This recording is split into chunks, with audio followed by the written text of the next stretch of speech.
ଆଜିର ସେସନ୍ରେ ଆମେ ଡିସ୍କସନ୍ କରିବା ପିଲାମାନେ ଚାଇଲ୍ଡ ଡେଭଲପମେଣ୍ଟ ଆଣ୍ଡ ପେଡାଗୋଜିର ଇମ୍ପୋର୍ଟାଣ୍ଟ MCQ କ୍ୱେଶ୍ଚନ୍ ଗୁଡ଼ାକୁ ଏଥିରେ ଆମେ ଫୁଲ୍ ଡିସ୍କସ୍ କରିବା। ତ ଚାଲନ୍ତୁ ଷ୍ଟାର୍ଟ କରିବା class.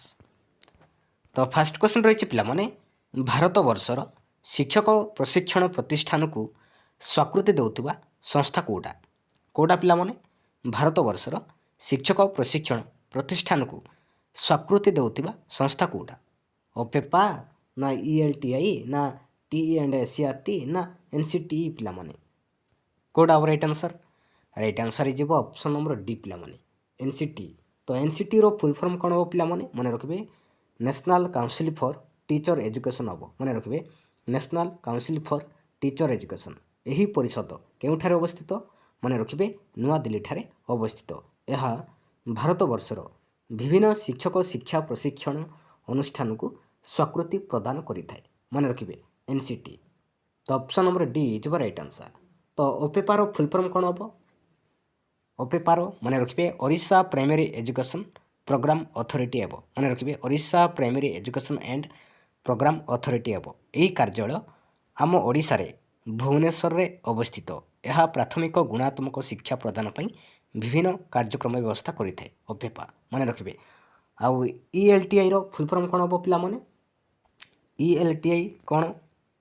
English language training institute ହେବ। English language training institute. ଏହି ଅନୁଷ୍ଠାନ ଇଂରାଜୀ ଶିକ୍ଷାର ପ୍ରସାର ପାଇଁ ବିଭିନ୍ନ କାର୍ଯ୍ୟକ୍ରମ ହାତକୁ ନେଇଥାଏ। ମନେ ରଖିବେ। ଏବେ ଦେଖିବା TE&SCERT। TE&SCERTର ଫୁଲ୍ ଫର୍ମ କ'ଣ ହେବ? ମନେ ରଖିବେ, teacher education state council for educational research and training ହେବ। ମନେ ରଖିବେ, teacher education state council for educational research and training. ଏହି ଅନୁଷ୍ଠାନ ଆମ ଓଡ଼ିଶାରେ ଭୁବନେଶ୍ୱରରେ ହିଁ ଅବସ୍ଥିତ। ଏହା ରାଜ୍ୟରେ ଥିବା ବିଭିନ୍ନ ଶିକ୍ଷକ ଶିକ୍ଷା ପ୍ରଶିକ୍ଷଣ ପ୍ରତିଷ୍ଠାନଗୁଡ଼ିକୁ ପରିଚାଳନା କରିଥାଏ। ମନେ ରଖିବେ। ତ ଭାରତବର୍ଷର ଶିକ୍ଷକ ପ୍ରଶିକ୍ଷଣ ପ୍ରତିଷ୍ଠାନକୁ ସ୍ୱୀକୃତି ଦେଉଥିବା ସଂସ୍ଥା ହେଉଛି NCTE। ତ ଅପସନ୍ ନମ୍ବର ଡି ହେଇଯିବ ରାଇଟ୍ ଆନ୍ସର୍। ନେକ୍ସଟ ଦେଖିବା, ନେକ୍ସଟ କ୍ୱେଶ୍ଚନ୍ ରହିଛି ପିଲାମାନେ, ଶିଶୁ ଶରୀରର ପରିମାଣାତ୍ମକ ଉନ୍ନତିକୁ କ'ଣ କୁହାଯାଏ? ଶିଶୁ ଶରୀରର ପରିମାଣାତ୍ମକ ଉନ୍ନତିକୁ କ'ଣ କୁହାଯାଏ? କ'ଣ କୁହାଯାଏ ପିଲାମାନେ? ମାନସିକ ବିକାଶ କୁହାଯାଏ, ନା ଶାରୀରିକ ଅଭିବୃଦ୍ଧି କୁହାଯାଏ, ନା ସାମାଜିକ ବିକାଶ କୁହାଯାଏ, ନା ଆବେଗିକ ବିକାଶ କୁହାଯାଏ ପିଲାମାନେ? କ'ଣ କୁହାଯାଏ? ମନେ ରଖିବେ ପିଲାମାନେ, ଶାରୀରିକ ଅଭିବୃଦ୍ଧି ବୋଲି କୁହାଯାଏ। ମନେ ରଖିବେ, ଶିଶୁର ଶରୀର ପରିମାଣାତ୍ମକ ଉନ୍ନତିକୁ ଶାରୀରିକ ଅଭିବୃଦ୍ଧି କୁହାଯାଏ। ତ ଅପସନ୍ ନମ୍ବର ବି ହେଇଯିବ ରାଇଟ୍ ଆନ୍ସର୍। ନେକ୍ସଟ ଦେଖିବା, ନେକ୍ସଟ କ୍ୱେଶ୍ଚନ୍ ରହିଛି ପିଲାମାନେ, ଜଣେ ଶିକ୍ଷାର୍ଥୀ ଯେତେ ଥର ଭୁଲ କରିଛି ସେତେ ଥର ଦଣ୍ଡ ପାଇଛି। ତେଣୁ ପ୍ରଶ୍ନ ପଚାରିବା ପୂର୍ବରୁ ସେ ଭୟଭୀତ ହେବ। ଏହା କେଉଁ ଶିକ୍ଷଣ ତତ୍ତ୍ୱ ଉପରେ ଆଧାରିତ? କେଉଁ ତତ୍ତ୍ୱ ଉପରେ ଆଧାରିତ? କେଉଁ ତତ୍ତ୍ୱ ଉପରେ ପିଲାମାନେ? ଅନ୍ତର୍ଦୃଷ୍ଟି, ନା ପ୍ରଯତ୍ନ ପ୍ରମାଦ, ନା ଯାନ୍ତ୍ରିକ ଅନୁବନ୍ଧ, ନା ସାପେକ୍ଷ ପ୍ରତିବର୍ତ୍ତ ପିଲାମାନେ? ଜଣେ ଶିକ୍ଷାର୍ଥୀ ଯେତେ ଥର ଭୁଲ କରିଛି ସେତେ ଥର ଦଣ୍ଡ ପାଇଛି। ତେଣୁ ପ୍ରଶ୍ନ ପଚାରିବା ପୂର୍ବରୁ ସେ ଭୟଭୀତ ହୋଇଥାଏ। ଏହା କେଉଁ ଶିକ୍ଷଣ ତତ୍ତ୍ୱ ଉପରେ ଆଧାରିତ? କେଉଁଟା ହେବ ରାଇଟ୍ ଆନ୍ସର୍? ମନେ ରଖିବେ, ରାଇଟ୍ ଆନ୍ସର୍ ହେଇଯିବ ପିଲାମାନେ ଅପସନ୍ ନମ୍ବର ସି, ଯାନ୍ତ୍ରିକ ଅନୁବନ୍ଧ ତତ୍ତ୍ୱ ଉପରେ ଆଧାରିତ। ମନେ ରଖିବେ, ଅପସନ୍ ନମ୍ବର ସି ହେଇଯିବ ରାଇଟ୍ ଆନ୍ସର୍। ନେକ୍ସଟ ଦେଖିବା ପିଲାମାନେ, ନେକ୍ସଟ କ୍ୱେଶ୍ଚନ୍ ରହୁଛି, ବିକାଶ ହେଉଛି ଡ୍ୟାସ୍। ବିକାଶ କ'ଣ ପିଲାମାନେ? ଗୋଟେ ପରିମାଣାତ୍ମକ ପରିବର୍ତ୍ତନ, ନା ଗୁଣାତ୍ମକ ପରିବର୍ତ୍ତନ, ନା ଗୁଣାତ୍ମକ ପରିବର୍ତ୍ତନ ଓ ପରିମାଣାତ୍ମକ ପରିବର୍ତ୍ତନ, ନା ବିଭିନ୍ନ ଅଙ୍ଗୁର ସାଂଗଠନିକ ପରିବର୍ତ୍ତନ ପିଲାମାନେ? ବିକାଶ ହେଉଛି ଡ୍ୟାସ୍ କ'ଣ ପିଲାମାନେ? ବିକାଶ ଗୋଟେ ଗୁଣାତ୍ମକ ପରିବର୍ତ୍ତନ ଓ ପରିମାଣାତ୍ମକ ପରିବର୍ତ୍ତନ। ମନେ ରଖିବେ। ତ ଅପସନ୍ ନମ୍ବର ସି ହେଇଯିବ ରାଇଟ୍ ଆନ୍ସର୍। ନେକ୍ସଟ ଦେଖିବା, ନେକ୍ସଟ କ୍ୱେଶ୍ଚନ୍ ରହିଛି ପିଲାମାନେ, ଦୀର୍ଘ ଉତ୍ତରମୂଳକ ପ୍ରଶ୍ନ ମୂଲ୍ୟାୟନ କ୍ଷେତ୍ରରେ କେଉଁ ତଥ୍ୟଟି ଠିକ୍ ନୁହେଁ? ଦୀର୍ଘ ଉତ୍ତରମୂଳକ ପ୍ରଶ୍ନ ମୂଲ୍ୟାୟନର କ୍ଷେତ୍ରରେ କେଉଁ ତଥ୍ୟଟି ଠିକ୍ ନୁହେଁ ପିଲାମାନେ? ପ୍ରତ୍ୟେକ ପ୍ରଶ୍ନର ଆଦର୍ଶ ଉତ୍ତର ପ୍ରସ୍ତୁତ ହେବ, ନା 3 ବା ତତୋଧିକ ପରୀକ୍ଷକଙ୍କ ଦ୍ୱାରା ମୂଲ୍ୟାୟନ, ନା ସର୍ବାଧିକ ଓ ସବୁଠାରୁ କମ୍ ନମ୍ବର ରଖିଥିବା ଖାତାର ପୁନଃ ମୂଲ୍ୟାୟନ, ନା ଗୋଟିଏ ପରୀକ୍ଷାର୍ଥୀଙ୍କ ସମସ୍ତ ଉତ୍ତର ଏକାଥରେ ମୂଲ୍ୟାୟନ କରାଯିବ? ତ ଏ ଭିତରୁ ପିଲାମାନେ କେଉଁଟା ଗୋଟେ ଦୀର୍ଘ ଉତ୍ତରମୂଳକ ପ୍ରଶ୍ନ ମୂଲ୍ୟାୟନ କ୍ଷେତ୍ରରେ କେଉଁଟା ଠିକ୍ ନୁହେଁ? କେଉଁଟା ନୁହେଁ ପିଲାମାନେ? ମନେ ରଖିବେ ପିଲାମାନେ, ଗୋଟିଏ ପରୀକ୍ଷାର୍ଥୀଙ୍କ ସମସ୍ତ ଉତ୍ତର ଏକାଥରେ ମୂଲ୍ୟାୟନ କରାଯିବ କି? କରାଯିବ ନାହିଁ ନା। ତ ଏଇଟା ଠିକ୍ ନୁହେଁ। ତ ଅପସନ୍ ନମ୍ବର ଡି ହେଇଯିବ ରାଇଟ୍ ଆନ୍ସର୍। ନେକ୍ସଟ ଦେଖିବା, ନେକ୍ସଟ କ୍ୱେଶ୍ଚନ୍ ରହିଛି ପିଲାମାନେ, ଗୋଟିଏ ଶ୍ରେଣୀରୁ ଆଉ ଗୋଟିଏ ଶ୍ରେଣୀକୁ ଉତ୍ତୀର୍ଣ୍ଣ ହେବା ପାଇଁ କେଉଁ ମୂଲ୍ୟାୟନ କରାଯାଏ? କେଉଁ ମୂଲ୍ୟାୟନ କରାଯାଏ ପିଲାମାନେ? ସମାପ୍ତି ସୂଚକ କରାଯାଏ, ନା ନୈଦାନିକ କରାଯାଏ, ନା ସ୍ଥାନ ମୂଲ୍ୟାୟନ କରାଯାଏ ନା ଗଠନମୂଳକ ବ୍ୟବସ୍ଥା ମୂଲ୍ୟାୟନ କରାଯାଏ ପିଲାମାନେ କ'ଣ କୁହାଯାଏ କେଉଁ ମୂଲ୍ୟାୟନ କରାଯାଏ ମନେ ରଖିବେ ସମାପ୍ତି ସୂଚକ ମୂଲ୍ୟାୟନ କରାଯାଏ ଗୋଟିଏ ଶ୍ରେଣୀରୁ ଆଉ ଗୋଟିଏ ଶ୍ରେଣୀକୁ ଉତ୍ତୀର୍ଣ୍ଣ ହେବା ପାଇଁ ସମାପ୍ତି ସୂଚକ ମୂଲ୍ୟାୟନ କରାଯାଇଥାଏ ମନେ ରଖିବେ option number A is right answer. Next ଦେଖିବା ନେକ୍ସଟ କ୍ୱେଶ୍ଚନ୍ ରହିଛି ପିଲାମାନେ 120ରୁ 140 ବୁଦ୍ଧିଆଙ୍କ ଥିବା ପିଲାଙ୍କୁ କିଭଳି ବୁଦ୍ଧିଆ କୁହାଯାଏ ପିଲାମାନେ 120ରୁ 140 ବୁଦ୍ଧିଆଙ୍କ ଥିବା ପିଲାକୁ କିଭଳି ବୁଦ୍ଧିଆ କୁହାଯାଏ ଅସାଧାରଣ ବୁଦ୍ଧି କୁହାଯାଏ ନା ସାଧାରଣ ବୁଦ୍ଧି କୁହାଯାଏ ନା ଶ୍ରେଷ୍ଠ ବୁଦ୍ଧି କୁହାଯାଏ ନା ବେଶୀ ବୁଦ୍ଧି କୁହାଯାଏ ପିଲାମାନେ ମନେ ରଖିବେ ପିଲାମାନେ ଶ୍ରେଷ୍ଠ ବୁଦ୍ଧି କୁହାଯାଏ ଯେଉଁ ପିଲାର 120ରୁ 140 ଯଦି ଥିବ ତାକୁ ଆମେ କହିଥାଉ ପିଲାମାନେ ଶ୍ରେଷ୍ଠ ବୁଦ୍ଧି ସମ୍ପନ୍ନ ପିଲା କହିଥାଉ ମନେ ରଖିବେ ତ ଅସାଧାରଣ ବୁଦ୍ଧିଆଙ୍କ ପରିମାଣ କେତେ ହେବ ପିଲାମାନେ ଅସାଧାରଣ ବୁଦ୍ଧିଆଙ୍କ ପରିମାଣ କେତେ ହେବ ମନେ ରଖିବେ ଅସାଧାରଣ ହେଇଯିବ ପିଲାମାନେ 140ରୁ ତାଠାରୁ ଅଧିକ ମନେ ରଖିବେ 140ରୁ ତାଠାରୁ ଅଧିକ ତାକୁ ଆମେ କହିବା ଅସାଧାରଣ ବୁଦ୍ଧି ସମ୍ପନ୍ନ ପିଲା କହିବା ଆଉ ସାଧାରଣ ବୁଦ୍ଧିଆଙ୍କ ପରିମାଣ କେତେ ହେବ ମନେ ରଖିବେ 90ରୁ 110 ପିଲାମାନେ 90ରୁ 110 ଆଉ ବେଶୀ ବୁଦ୍ଧିଆଙ୍କ ପରିମାଣ କେତେ ହେବ ନା 110ରୁ 120 ମନେ ରଖିବେ ମୋଷ୍ଟ ଇମ୍ପୋର୍ଟାଣ୍ଟ ପିଲାମାନେ ତ 120ରୁ 140 ଯଦି ଥିବ ତାକୁ ଆମେ କହିବା ଶ୍ରେଷ୍ଠ ବୁଦ୍ଧି ସମ୍ପନ୍ନ କହିବା 140ରୁ ତାଠାରୁ ଅଧିକ ଥିବ ତାକୁ ଆମେ କହିବା ଅସାଧାରଣ ବୁଦ୍ଧି ସମ୍ପନ୍ନ କହିବା 90ରୁ 110 ଯଦି ଥିବ ତାକୁ ଆମେ କହିବା ସାଧାରଣ ବୁଦ୍ଧି ସମ୍ପନ୍ନ କହିବା ପିଲାମାନେ 110ରୁ 120 ଯଦି ଥିବ ତାକୁ କହିବା ଆମେ ବେଶୀ ବୁଦ୍ଧି ସମ୍ପନ୍ନ କହିବା ତ option number C is right answer. Next ଦେଖିବା ନେକ୍ସଟ କ୍ୱେଶ୍ଚନ୍ ରହିଛି ପିଲାମାନେ ଆମେରିକା ମନସ୍ତତ୍ତ୍ୱବିତ୍ B.F. ସ୍କିନର ପିଲାମାନେ କେଉଁ ମତବାଦ ପ୍ରତିଷ୍ଠା କରିଥିଲେ ପିଲାମାନେ B.F. ସ୍କିନର ଯାନ୍ତ୍ରିକ ଅନୁବନ୍ଧ ନା ପ୍ରଯତ୍ନ ପ୍ରମାଦ ନା ଅନ୍ତର୍ଦୃଷ୍ଟି ନା ଅନୁକରଣ ପିଲାମାନେ କେଉଁଟା ହେବ ରାଇଟ୍ ଆନ୍ସର୍ ଏଇ ଭିତରୁ ପିଲାମାନେ ରାଇଟ୍ ଆନ୍ସର୍ କେଉଁଟା ହେବ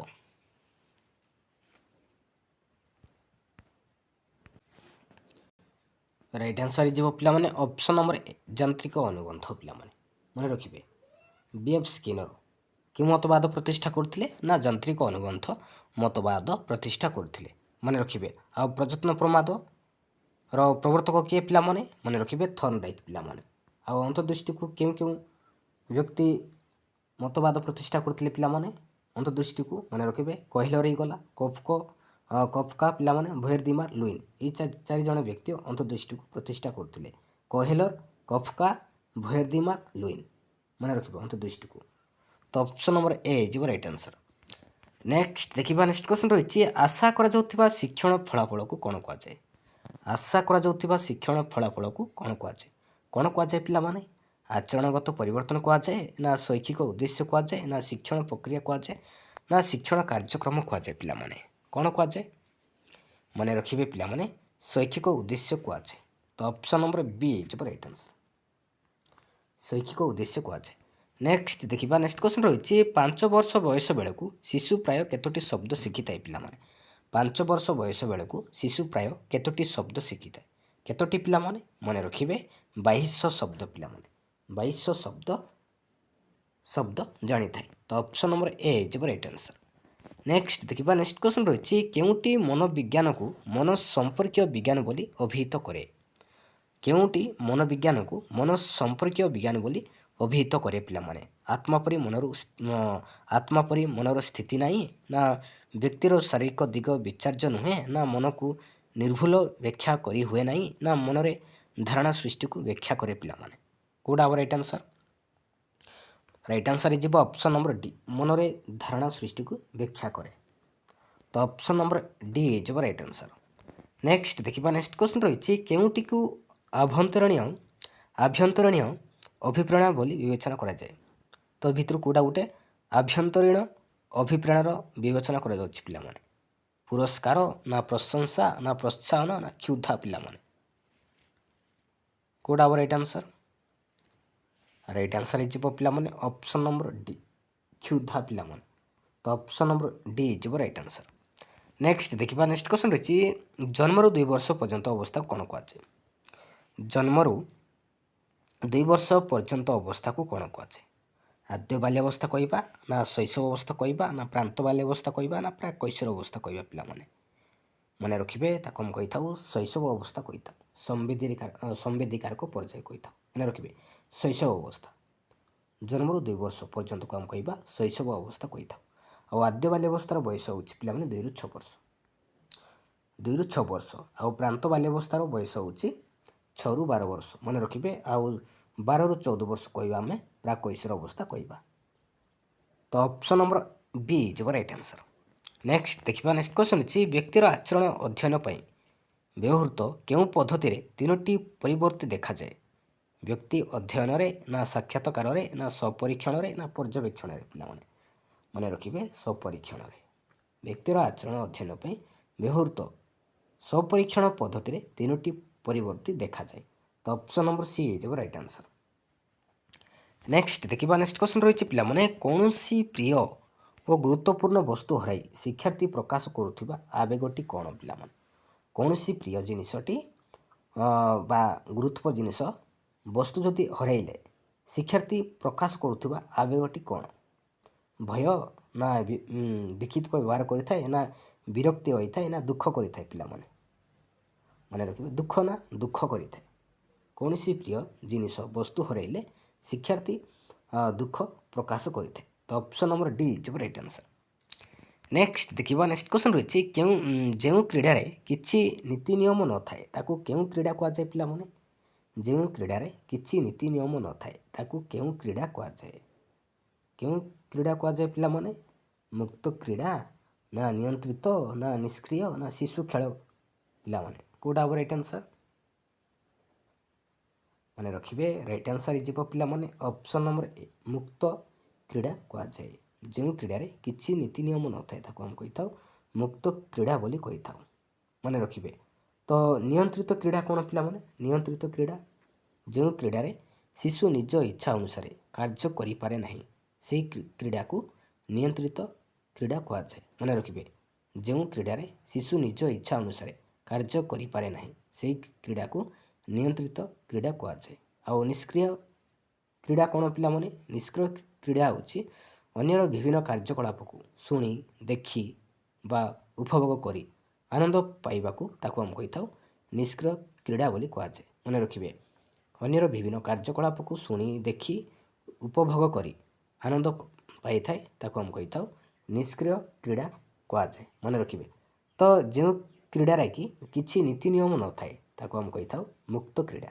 ତ ଅପସନ୍ ନମ୍ବର ଏ ଯିବ ରାଇଟ୍ ଆନ୍ସର୍। ନେକ୍ସଟ ଦେଖିବା କେଉଁଟି ବୌଦ୍ଧିକ ବିକାଶ ସହ ସମ୍ପର୍କ ନୁହେଁ? ପିଲାମାନେ ତ ଏ ଭିତରୁ ପିଲାମାନେ କେଉଁଟା ଗୋଟେ ବୌଦ୍ଧିକ ବିକାଶ ସହ ସମ୍ପର୍କ ନୁହେଁ?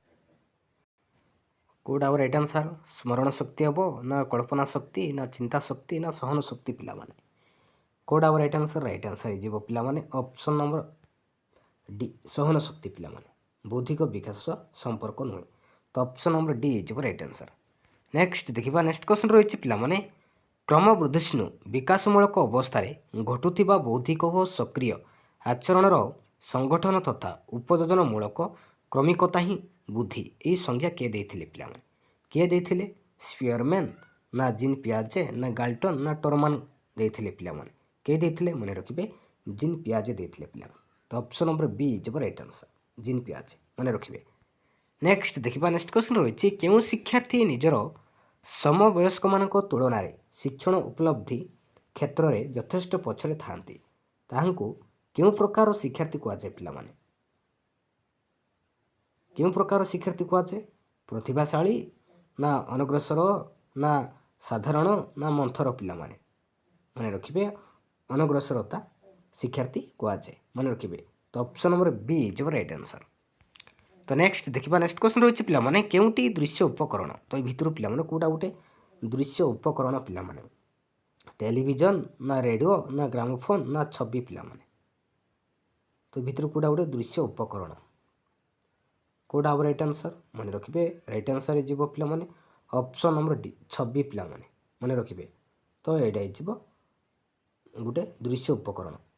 ମନେ ରଖିବେ ତ ଅପସନ୍ ନମ୍ବର ଡି ହେଇଯିବ ରାଇଟ୍ ଆନ୍ସର୍। ତ ଟେଲିଭିଜନ କ'ଣ ପିଲାମାନେ? ଏଇଟା ହେଉଛି ଦୃଶ୍ୟ ଶ୍ରାବ୍ୟ ଉପକରଣ।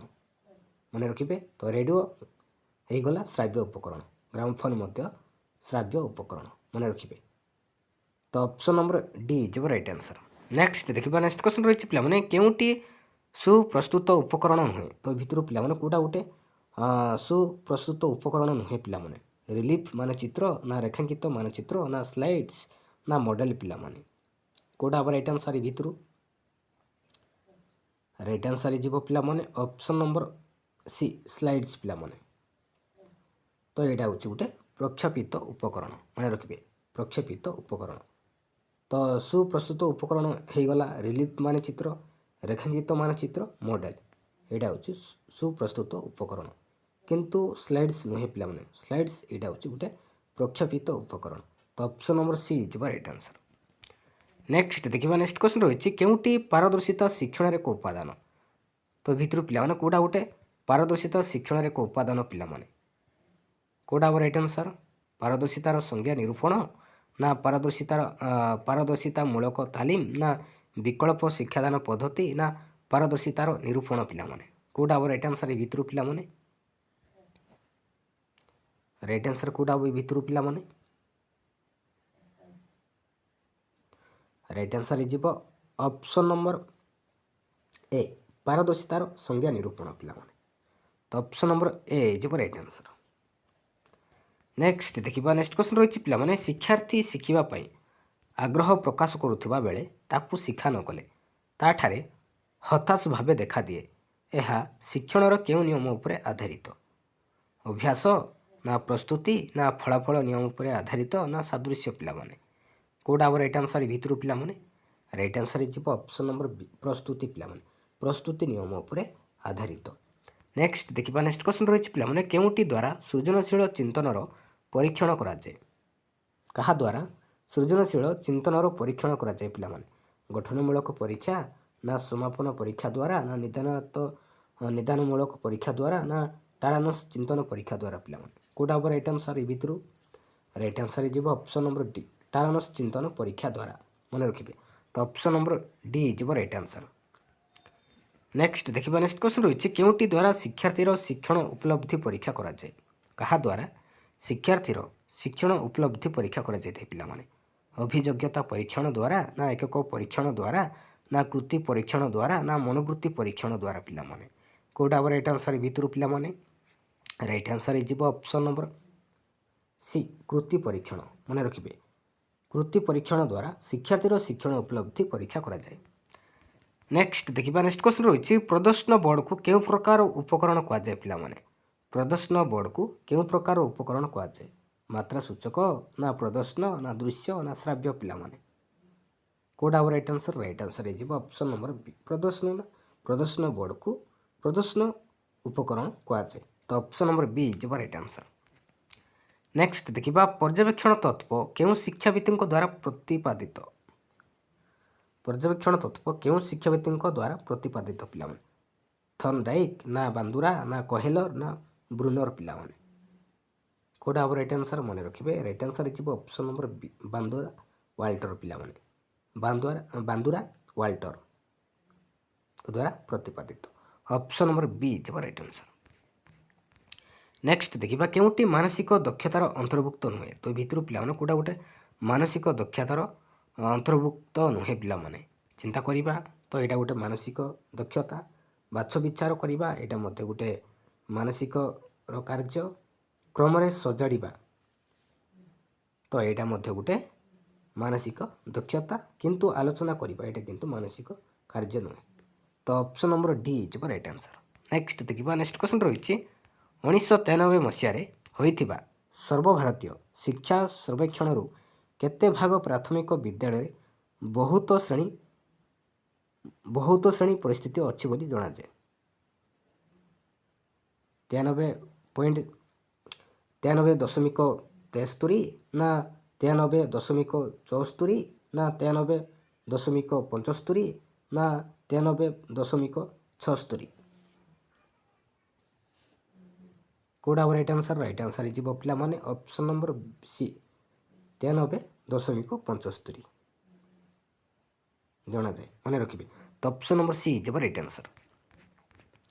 ନେକ୍ସଟ ଦେଖିବା କେଉଁଟି ସୃଜନଶୀଳ ଚିନ୍ତନର ଏକ ସ୍ତର ନୁହେଁ? ତ ଭିତରୁ ପିଲାମାନେ କେଉଁଟା ଗୋଟେ ସୃଜନଶୀଳ ଚିନ୍ତନର ଏକ ସ୍ତର ନୁହେଁ ପିଲାମାନେ?